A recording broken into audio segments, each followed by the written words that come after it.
Hello बच्चों, welcome again to the Silverwells e learning app. एक बार फिर से नए सेशन में सेम 2 में आपका हार्टली वेलकम। और इस नए सेशन में अपने आप से कमिट करो कि अब वो मिस्टेक्स नहीं करेंगे जो हम पिछले सेशन में करते आए हैं। पिछले सेशन में बहुत मस्ती कर ली, पिछले सेशन में हमने बहुत नेग्लिजेंसी रखी, कुछ पढ़ा कुछ नहीं पढ़ा, एग्ज़ाम हो गए, ऐसे 1 भी कंप्लीट हो गया, उसका रिजल्ट भी आपको बहुत जल्दी मिल जाएगा, ठीक है। लेकिन ऐसे 2 में सबसे पहले ऐसे 2 स्टार्ट करने से पहले अपने आप से कमिट कर लो, फॉर्म डिटरमाइन हो जाओ कि हाँ इस सेम में हमें बिल्कुल भी नेग्लिजेंसी नहीं करनी है, किसी भी चीज़ को ओवरलुक नहीं करना है और अपना पूरा सिलेबस जल्दी से जल्दी ख़त्म करके 10th बोर्ड के लिए अपने आप को प्रिपेयर करना है, right. So commit it first of all and then we will start our essay 2. So welcome to essay 2 in the Silverwells e-learning app. I personally commit कि आपको रेगुलर वे में सारे चैप्टर्स के वीडियो लेक्चर्स रेगुलर मिलते रहेंगे, उसके according exercise और test वो आपको फॉलो करने पड़ेंगे, राइट। एनी हाउ कोई प्रॉब्लम आपको फेस करने को मिल रही है, कोई प्रॉब्लम फेस कर रहे हो तो लास्ट टाइम की तरह you are very lenient and quite free to call me any time. कभी भी आप मुझे कॉल करो, मैं आपकी प्रॉब्लम्स को सॉल्व करूंगा regarding science specially. And in fact on behalf of all other teachers I am going to commit you that even those are going to support you with their best, ठीक है। So second same में हमें करना क्या है actually. Second same में देखिए आपके लिए अब जो बचा पोर्शन है सबसे पहले हम उसे कवर करेंगे। 10th में साइंस फैकल्टी में अभी तक हमने क्या क्या कवर कर दिया वो देखो। 10th में हमने कवर किया है 8 चैप्टर्स आपके कवर हो चुके हैं। मैं आपको पहले समराइज कर दूं जो पार्ट हमारा बचा हुआ है। तो सिलेबस ऑफ सेम 2 पहले हम डिस्कस कर लें कि अब हम क्या क्या करेंगे इस सेम में। Syllabus of same 2, right. सबसे पहला एक चैप्टर बचा हुआ केमिस्ट्री में, chapter number 3 metals and non metals. इसके नोट्स मैं आपको बहुत पहले दे चुका हूं, इसके वीडियो लेक्चर्स नहीं दिए थे। हाँ, कुछ थ्योरेटिकल पोर्शंस मैंने ऐसे 1 में रखे थे, वो इसलिए रखे थे क्योंकि मैंने आपको नोट्स प्रोवाइड करवा दिए। नोट्स तो एटलीस्ट पढ़े होंगे, ठीक है। अब इसको थॉरो वे में करेंगे। Chapter number 3 metals and non metals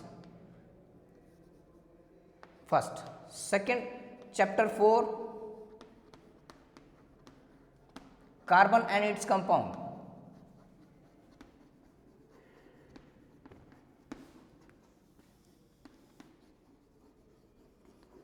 हाँ, इतना ध्यान रखना कि इसमें जो हमने सेलेक्टेड पोर्शन है जो ओमिटेड है,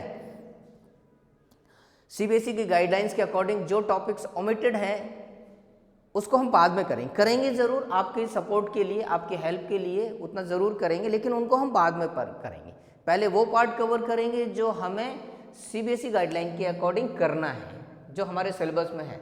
जो पार्ट सीबीएसई ने ओमिट कर दिया है, इम्पॉर्टेंट तो वो भी है और आपको फ्यूचर में काम आएगा, तो इसलिए हम उस पार्ट को बाद में करेंगे, लेकिन करेंगे डेफिनेटली।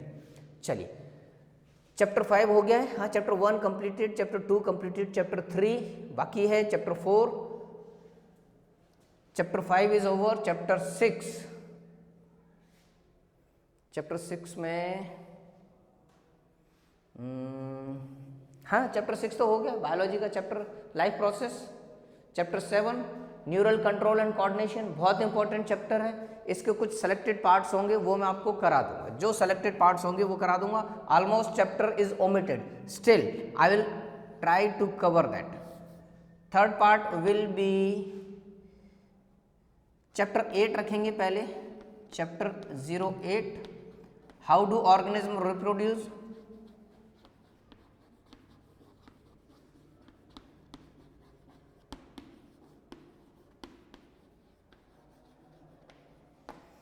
इसमें आधे लेक्चर्स में दे चुका हूं, कुछ लेक्चर्स जो बाकी है वो मैं कंप्लीट करूंगा। Fourth will be heredity and evolution, chapter number 9। Chapter 9 heredity and evolution.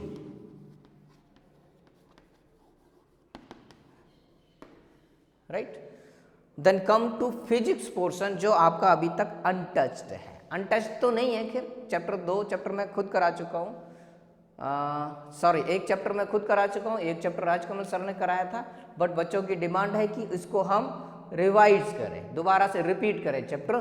तो fifth will be the chapter number 10। ज़्यादा फोकस करना है इस बार फिजिक्स पर हमें। Chapter number 10 light, reflection and refraction.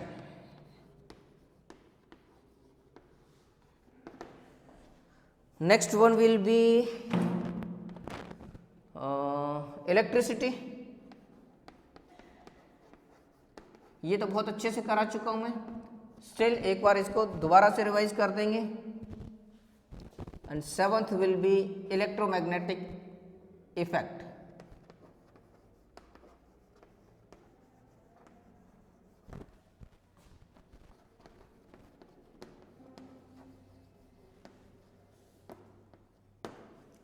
इसके बाद कुछ माइनर टॉपिक्स बचेंगे, ठीक है, इनफैक्ट वो भी हम कवर करेंगे। तो हमारा टारगेट है पहले इन चैप्टर्स पे मेजरली फोकस करना, खासकर 3 चैप्टर जो चैप्टर 10, चैप्टर शायद ये 12 है, 13 है, इनके ऊपर बहुत ज़्यादा फोकस करना है हमें। और hopefully I will try to complete your whole the syllabus till January last. जनवरी एंड तक मैं इसको कंप्लीट कर दूंगा। 2 महीने, अभी 2.5 महीने हमारे पास बहुत है, along with the exercise and test, ठीक है। चलो, now rather than wasting our time, start with metals and non metals। यहां से हम शुरू करते हैं। आज नोट्स इसके आ चुके हैं। Once again I am repeating कि जब भी आप हमारे वीडियो लेक्चर्स को फॉलो करो तो नोट्स सामने रखो। जब भी वीडियो लेक्चर्स पढ़ो तो पहले नोट्स सामने रखो and follow our video lectures with your notes, उससे आपको बहुत इजी हो जाएगा। राइट, सबसे पहले आ जाओ कि मेटल्स एंड नॉन मेटल्स में चैप्टर बहुत अच्छा है, इंटरेस्टिंग है, लेंदी भी है। Why metals are called metals. सबसे पहले मेटल्स, मेटल्स होते क्या हैं, what are the metals actually.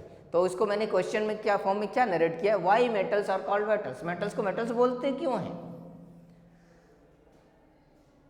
Chapter 5 में हमने ट्रेंड्स पढ़ाए थे आपको, मॉडर्न पीरियोडिक टेबल में trends of the periodic table. उसमें हमने क्या बताया था आपको, इलेक्ट्रोपॉजिटिविटी और मेटालिक कैरेक्टर। वहां से कनेक्ट करो इस मेटल्स को। क्या ट्रेंड था, मेटालिक कैरेक्टर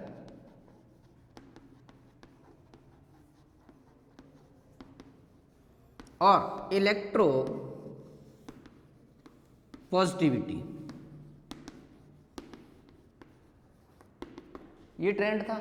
याद करो, मुझे ये बताओ कि metallic character along a period क्या ट्रेंड शो करता है, घटता है या बढ़ता है, इंक्रीज होगा या डिक्रीज होगा। ये पीरियड है। सपोज पीरियड नंबर 3 की बात करें, किसी भी पीरियड में लो, इस साइड जाएंगे, what will happen, metallic character बढ़ेगा या कम होगा। ये चैप्टर 5 की बात है। लेफ्ट टू राइट जब भी मूव करेंगे, metallic character will goes on decreasing, ठीक है। मेटालिक कैरेक्टर धीरे धीरे कम होता जाएगा। यानी पीरियोडिक टेबल के लेफ्ट साइड में जो चीजें होंगी वो हाईली मेटालिक होंगी, राइट साइड में जो चीजें होंगी वो ज्यादा कम मेटालिक होंगी। ठीक है। तो पहली बात, पीरियोडिक टेबल में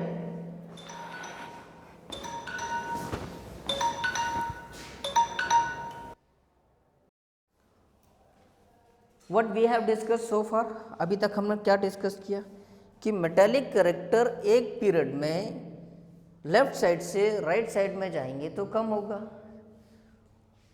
और टॉप से बॉटम में आएंगे तो इंक्रीज होगा। अगर हम इसको इंक्रीजिंग का साइन लगा दें, ये एरो इंक्रीजिंग के साइन में रख दे, तो ये डायरेक्शन होनी चाहिए। That means from this way to this way it is increasing, while in opposite direction it is decreasing। ठीक, ये एरो तो सिर्फ हमारी इमेजिनरी एजम्पशन है। हमें सिर्फ ये याद रखना है कि whenever we are moving from left to right, metallic character goes on decreasing, and along the groups if we are moving from top to down, top to bottom, the metallic character or the electropositivity is increasing। ये trend हमने पढ़ा था chapter number 5 में। अब इसी के ऊपर based सारा मेटालिक कैरेक्टर है। तो मेटल्स की एफिशिएंसी या मेटल्स किस नेचर के होंगे वो इसी के ऊपर डिपेंड करेंगे। अब ये डिपेंडेंसी कैसे आएगी? सी, मैंने क्या बताया था कि जब कोई भी एलिमेंट्स इलेक्ट्रॉन लूज करेगा, losing capacity of an electron is known as electropositivity or the metallic character। ये वही है। सपोज ये है सोडियम, सोडियम की आउटर मोस्ट सेल में एक ही इलेक्ट्रॉन है। क्या कन्फिग्रेशन है इसका? 2 8 1। सपोज ये है एल्यूमिनियम, इसका कन्फिग्रेशन क्या है? 2 8 3। ये इसका कन्फिग्रेशन। इसके पास कितने इलेक्ट्रॉन है? 3। इसके पास कितने इलेक्ट्रॉन है? 1। इनमें टेंडेंसी है इलेक्ट्रॉन लूज करने की, क्योंकि they wants to obtain their non reactive condition, यानी कि अपने आउटर मोस्ट सेल, अपने ऑक्टेट को कंप्लीट करना चाहते हैं। इसकी आउटर मोस्ट सेल में 1 इलेक्ट्रॉन है, बट उससे अंदर 8 है। अगर ये 1 हटा दें तो आउटर मोस्ट सेल इसकी ये हो गई। तो इट इज द सेम। ये 1 इलेक्ट्रॉन अगर ये लूज कर देगा तो इसके ऊपर 1 प्लस चार्ज आ जाएगा। 1 प्लस चार्ज आने के बाद इसका कन्फिग्रेशन होगा ये। सी, ध्यान से देखो, सोडियम है, अभी इसका एटॉमिक नंबर है 11, इसका इलेक्ट्रॉनिक कन्फिग्रेशन है 2 8 1, लेकिन इसने 1 इलेक्ट्रॉन लूज कर दिया। एटॉमिक नंबर बेशक वही रहे, लेकिन इसका सिंबल ये हो जाएगा Na+, क्योंकि इसने 1 इलेक्ट्रॉन लूज कर दिया। ये है एल्यूमिनियम, इसने 3 इलेक्ट्रॉन लूज किए हैं, तो इसके ऊपर 3+ हो जाएंगे। हमें ये भी ध्यान रखना है, जब भी कभी इलेक्ट्रॉनिक कन्फिग्रेशन देखें एल्यूमिनियम का, तो हमें अगर ट्रिपल+ दिया है तो ये रखना पड़ेगा 2 8। इसमें सिंगल प्लस है, 1 इलेक्ट्रॉन लूज करेगा। कहने का मतलब ये है कि इलेक्ट्रॉन जितने लूज करेगा उतने प्लस चार्ज आ जाएंगे, और ये इलेक्ट्रॉन लूज करने की कैपेसिटी को ही इलेक्ट्रोपॉजिटिविटी या मेटालिक कैरेक्टर कहते हैं। अब एक चीज और खास बात, 1 इलेक्ट्रॉन लूज करना ज्यादा आसान है, 3 इलेक्ट्रॉन लूज करने में टाइम ज्यादा लगेगा। सो 1 इलेक्ट्रॉन लूज करना इज इजियर, इसलिए this is highly reactive. Sodium is highly reactive than others. Aluminium के कंपैरिजन में सोडियम ज्यादा रिएक्टिव है, इसीलिए सोडियम को फर्स्ट ग्रुप में रखा हुआ है जहां पर वैलेंसी 1 है। तो sodium, potassium, rubidium, caesium, francium, इनकी सबकी वैलेंसी +1 है, क्योंकि इनके आउटर मोस्ट सेल में 1 1 इलेक्ट्रॉन है। ठीक है, तो come back to the mainstream कि व्हाट आर मेटल्स एक्चुअली। इसको हम नोट्स तो मैंने लिखे हुए, फिर भी बता रहा हूं। The elements which can lose the electron or which have tendency to lose the electron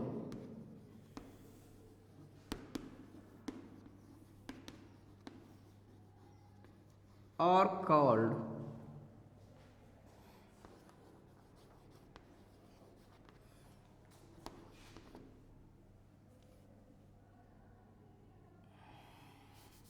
metals. ठीक, the tendency to lose the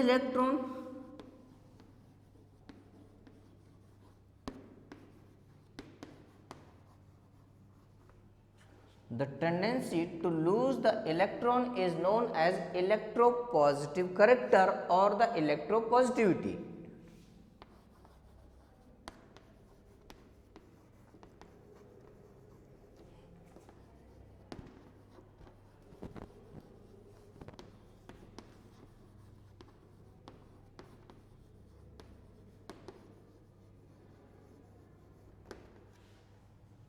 ठीक है, ये हुई मेटल्स की डेफिनेशन. तो why metals are called metals? Because they have the tendency to lose the electron. Simple, finish. Why metals are called metals? Because metals have the tendency to lose the electron from their outermost shell. That's it. ये है metals की definition. Electropositive क्या है? Electropositivity is the tendency और the character to lose the electron. Examples की बात करो तो ऑल द मेटल्स, सारे मेटल्स, यानी ग्रुप नंबर 1,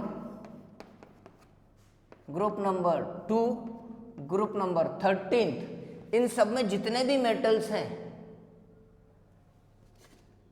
ग्रुप नंबर 1, 2, 3 के जितने भी एलिमेंट्स हैं वो सारे के सारे मेटल्स हैं. ठीक है, पीरियोडिक टेबल में बताया था मेटलाइट्स के लेफ्ट साइड में जितने वो सारे मेटल्स हैं. आप पीरियोडिक टेबल खोल के देखिएगा, मेटलॉइड्स के लेफ्ट साइड में जितने भी सारे मेटल्स होंगे including the D block and the F block also. Group number 1, 2, 3, 4, 5, 6, 7, 8, 9, 10, 11, 12, 13 यहां तक सारे के सारे मेटल्स. ठीक है, including the lanthanoids and actinoids, D block and F block के एलिमेंट्स भी. चलिए, अब मेटल्स में हमने आगे क्या पढ़ना है कि मेटल्स की प्रॉपर्टीज क्या होती है. What are the properties of the metals? First of all we will go through the physical properties of the metals and then we will come over to the chemical properties. What are the physical properties of the metals? Let us discuss physical properties of the metals में. So write down physical properties of metals. सबसे पहले आ जाओ lustre.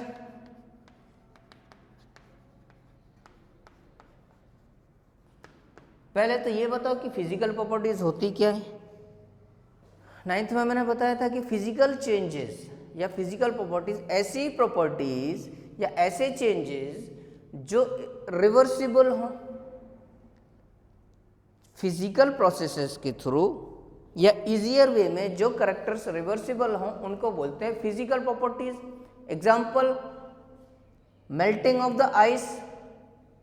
Ice को melt कर दो, पानी बन जाएगा. पानी को हीट कर दो, वेपर्स बन जाएंगे. वेपर्स को कूल करो, कंडेंस करो, वापस पानी में कन्वर्ट हो जाएगा. पानी को फ्रीज कर दो, वापस आइस में कन्वर्ट हो जाएंगे. ठीक है, तो ice, water and then vapours, ये क्या है? फिजिकल चेंज है. ये सॉलिड है, ये लिक्विड है, एंड दिस इज गैस. एक दूसरे में इंटर कन्वर्सिबल है. तो ये सारे फिजिकल करेक्टर होते हैं. कुछ ऐसे ही करेक्टर्स को हम डिस्कस करेंगे जो रिवर्सिबल हो सकते हैं. ठीक है, सबसे पहले आ जाओ लस्टर. बहुत सारी प्रॉपर्टीज है मेटल्स की, कोई 15 प्रॉपर्टीज कराएंगे हम आपको. सबसे पहले lustre. Lustre, what is lustre? Lustre is the shining property of the metal.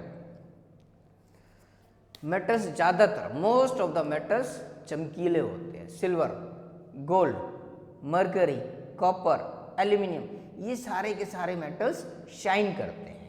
ठीक है, ओरिजिनल फॉर्म में most of the metals are shiny in property. Lustre का मतलब ही यही है। ठीक है, so most of the metals are shining property, लिखो इसको, most of the metals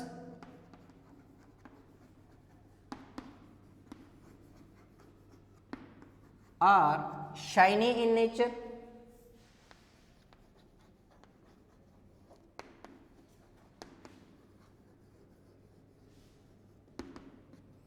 This shining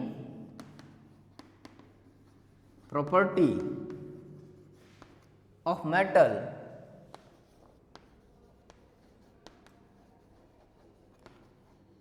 is called lustre. Definition मैंने सबकी दी है, फिर भी लिख रहा हूँ, आगे से डेफिनेशंस नहीं लिखूंगा, आपको एक्सप्लेन करूंगा और उसके एग्जांपल्स बताऊंगा। ठीक है, एग्जांपल्स लो, सिल्वर, गोल्ड,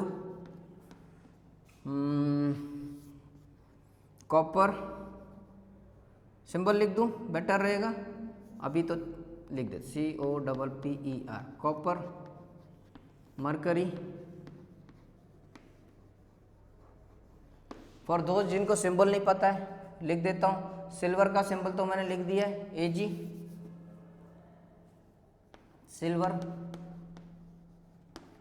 AG बोलते हैं, गोल्ड AU बोलते हैं, कॉपर CU बोलेंगे, मरकरी HG बोलेंगे। ठीक है, कुछ मेटल्स ऐसे होते हैं जो शाइन नहीं भी करते हैं, कुछ नहीं, बहुत सारे मेटल्स ऐसे होते हैं। फर्स्ट ग्रुप के मेटल्स में आ जाओ, सोडियम, पोटेशियम, ये शाइन ही नहीं करते।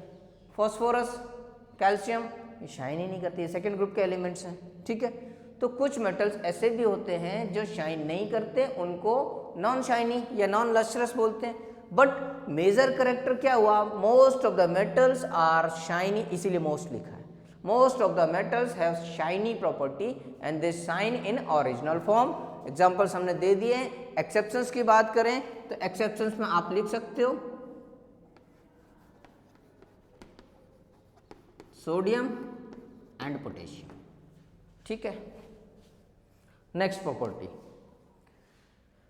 पहले मेजर प्रॉपर्टीज कराते हैं, फिर बाद में माइनर प्रॉपर्टीज पर भी आएंगे।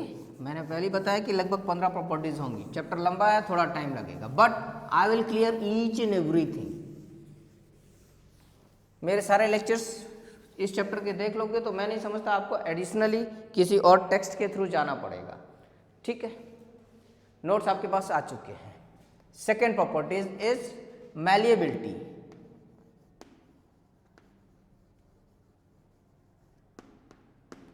मैलिएबिलिटी क्या होती है? Property of converting metals into thin sheets. किसी भी मेटल को हीट करके अगर बीटिंग करें, पीटना शुरू करें, प्रेस करें, कंप्रेस करें, कंप्रेस करने पर या प्रेस करने पर या बीटिंग करने पर, कंटिन्यूस बीटिंग करने पर अगर वो शीट में कन्वर्ट हो जाए, सपोज ये मेटल है, सपोज ये मेटल है, आयरन है, गोल्ड है या सिल्वर है, एल्यूमिनियम, वटेवर, इसको हम थोड़ा सा हीट करें और बड़े से हैमर से पीटना शुरू करें, पीट पीट के इसकी एक बड़ी सी शीट बनाते हैं। ये मेटल है, मेटल का ब्लॉक है, इसको हीट करके इसको हम लंबी सी एक शीट में कन्वर्ट कर दें, this property is known as malleability. ठीक है, सिंपल है, कोई बहुत ज़्यादा टफ चीज़ नहीं है। तो properties of metal to convert into sheet is known as malleability. Notes में लिखे हुए हैं, मैं अब इसके एग्जाम्पल करा देता हूं। मैलिएबल कौन कौन से होंगे?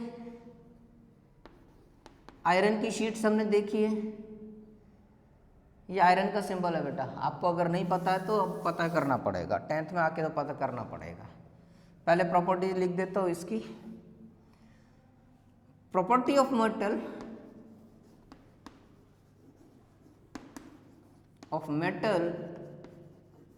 to convert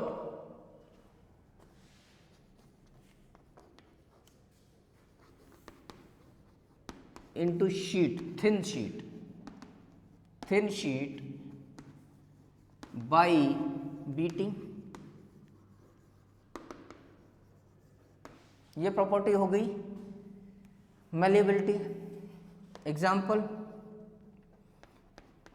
आयरन, इसको Fe बोलते हैं, ये तो अब याद करना पड़ेगा किसी भी सूरत हाल में. Copper Cu, silver Ag, aluminium हमें पता है,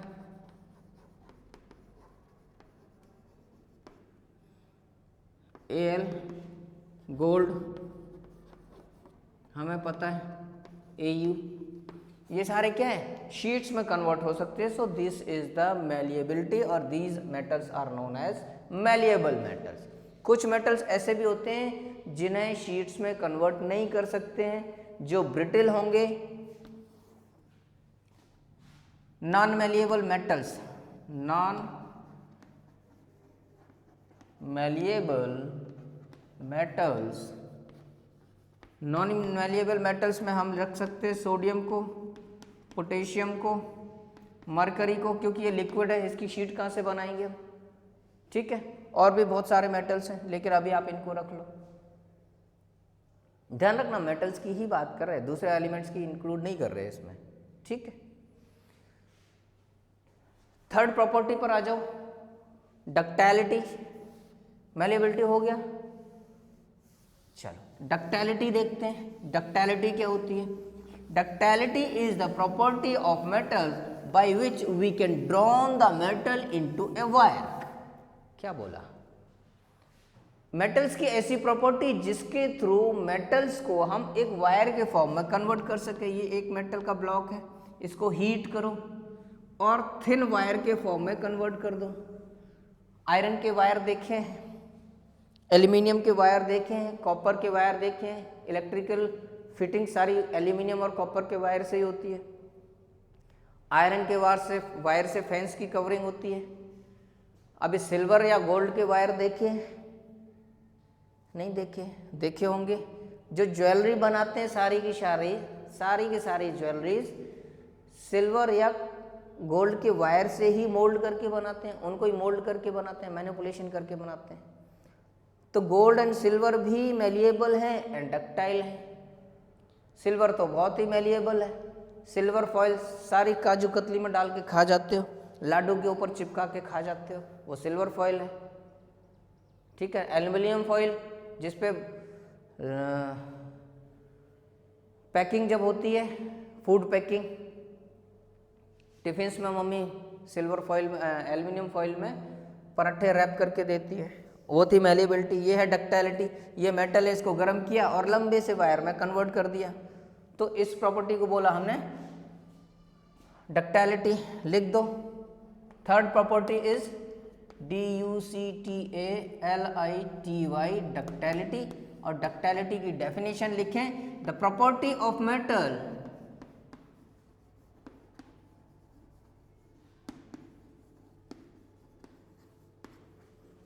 to convert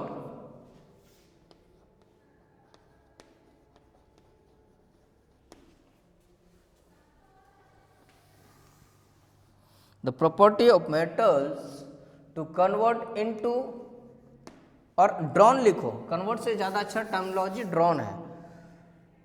to drawn, DRAWN, drawn into thin wire is called ductility.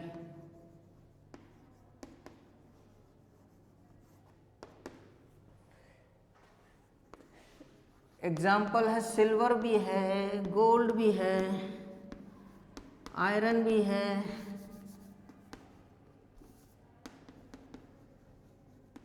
Copper भी है और एल्युमिनियम भी है, बहुत सारी है. एक्सेप्शंस की बात करें, एक्सेप्शंस में सोडियम है, इसकी वायर नहीं बना सकते. पोटेशियम है, इसको वायर नहीं बना सकते, मुकी दो, इनकी हम वायर्स नहीं बना सकते। तो this was the properties of ductility. ठीक है, अब एक क्वेश्चन मैंने अभी ऐसे 1 में पूछा था कि which of the following is most ductile. लिख देता हूं, क्वेश्चन को रिपीट कर देता हूं, ऐसे 1 वाला question, which of the metal is most ductile. Option हमने दिए थे ए बी सी डी करके, 4 ऑप्शन थे, मुझे अभी याद नहीं आ रहे कौन कौन से थे, लेकिन उसमें एक ऑप्शन था गोल्ड, दूसरा एल्यूमिनियम रख लो, और रख दो सोडियम रख दो, एक और रख देते हैं हम इसमें, क्या रखा था वो चेक कर लेना एक बार। चलो मैग्नीशियम रख देते, कुछ भी रख देते। आंसर था इसका गोल्ड।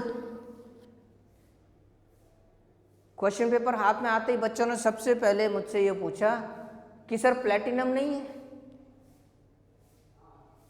प्लेटिनम होगा, ठीक है, लेकिन जब हमें ऑप्शन में इन 4 में से तो सेलेक्ट करना है, इन 4 में से, चलो यहाँ कॉपर रख देते हैं, यहाँ आयरन रख देते हैं, अब आपके लिए इजी हो जाएगा। या कॉपर रख दिया, आयरन रख दिया, या एल्यूमिनियम रख दिया, गोल्ड रख दिया, तो हमें आंसर एमसीक्यूज में उसमें से देना है जो ऑप्शंस मिले हुए हैं। अपना दिमाग नहीं लगाना, नेट नहीं चलाना है। गूगल बाबा बहुत कुछ बताते हैं, लेकिन हमें ढूंढना वो है जो हमारे मतलब का है। ठीक है, हाँ, अगर ये 1 वर्ड क्वेश्चन होता, वेरी शॉर्ट क्वेश्चन होता, तो आप लिख सकते थे उसमें प्लेटिनम, लेकिन प्लेटिनम ऑप्शन ही नहीं दिया है, तो आप इन्हीं में से सेलेक्ट करोगे। शायद क्वेश्चन नंबर 5 था ये। तो gold is the most ductile metal among these in fact. और अगर गूगल के थ्रू जाना है तो वो प्लेटिनम बता रहा है, तो कोई बात नहीं, गोल्ड के साथ प्लेटिनम भी याद कर लो। एक्स्ट्रा ऑर्डिनरी मत जाओ, करेक्ट नॉलेज के थ्रू जाओ, लेकिन एक्स्ट्रा ऑर्डिनरी मत जाओ। ठीक है, तो आज 3 प्रॉपर्टीज हमने कर पाई हैं। कल हम आगे की और प्रॉपर्टीज डिस्कस करेंगे हमारे नेक्स्ट लेक्चर में। तब तक ये लेक्चर 2 बार 3 बार देख लो, इनके एग्जाम्पल्स याद कर लो, इनकी डेफिनेशंस लर्न कर लो, क्योंकि साइंस कंसेप्चुअल बेस्ड है। केमिस्ट्री, फिजिक्स, बायोलॉजी सारी चीज़ें कंसेप्चुअल बेस्ड है।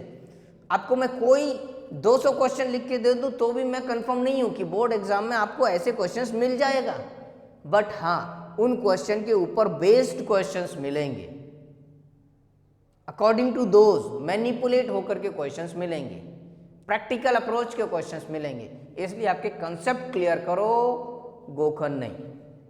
Right, best of luck till next lecture, stay tuned.